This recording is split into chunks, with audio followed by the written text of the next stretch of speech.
अब आखिर में 2 अहम चीज़ें हम डिस्कस कर लेते हैं। सबसे पहले तो जो अभी तक के हमने त्रासदियाँ देखी हैं इस साल की, तो उसके पीछे आप किसको ज़िम्मेदार ठहराते हैं इंडिया के कॉन्टेक्स्ट में? आपने रिलीफ जो वर्क है वो भी एक तरह से आपने बताया कि क्या-क्या चीज़ें हम कर सकते हैं इन सब चैलेंजेस को डील करने के लिए। लेकिन अगर इन इन स्पेसिफिक डिज़ास्टर्स की अगर बात कर लें, लेट्स से अगर हम ग्लेशियर रिट्रीट की बात कर लें या फिर इंडियन ओशन की जैसे आपने बात की कि टेम्परेचर बढ़ रहा है।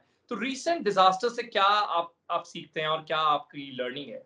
देखिए, कलेक्टिव फेलियर है। किसी एक व्यक्ति या एक संस्था या एक सरकार को इसके बारे में ज़िम्मेदार ठहराना गलत होगा। मैं तो कहूँगा कि ये हम सबों का कलेक्टिव फेलियर है और कलेक्टिव फेलियर 2 चीज़ों पे है।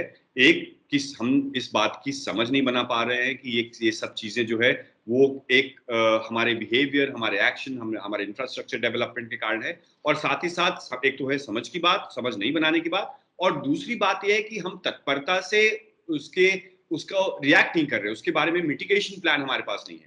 कि अगर हम देख रहे हैं कि 2018 में फ्लड्स हुए, तो 2019 में फ्लड्स ना हो, फ्लड्स तो हम शायद नहीं रोक पाएँगे, लेकिन उसके लिए प्रिपेयर्डनेस तो हम करेंगे ना कि अगले बार हम जंगल काट करके नदियों के रास्ते में हम मकाने नहीं बनाएँगे। अगर आप देखेंगे तो जहाँ-जहाँ फ्लडिंग हो रहा है, वो सारे जहाँ पे हमने नेचर के लॉज़ और हमारी जो लॉ ऑफ द लैंड है, एनवायरमेंटल लॉज़ को वायलेट करके हमने नदियों के ऊपर एयरपोर्ट बनाया है, हमने बड़े-बड़े इकोनॉमिक ज़ोन्स बनाए हैं। तो वो समझ बहुत ज़रूरी है कि हम पेड़ काट करके फ्लाईओवर तो बना लेंगे, लेकिन कल साँस जो हमें लेनी पड़ेगी, तो वो एक गाड़ी के एग्ज़ॉस्ट से हम साँस नहीं ले सकते।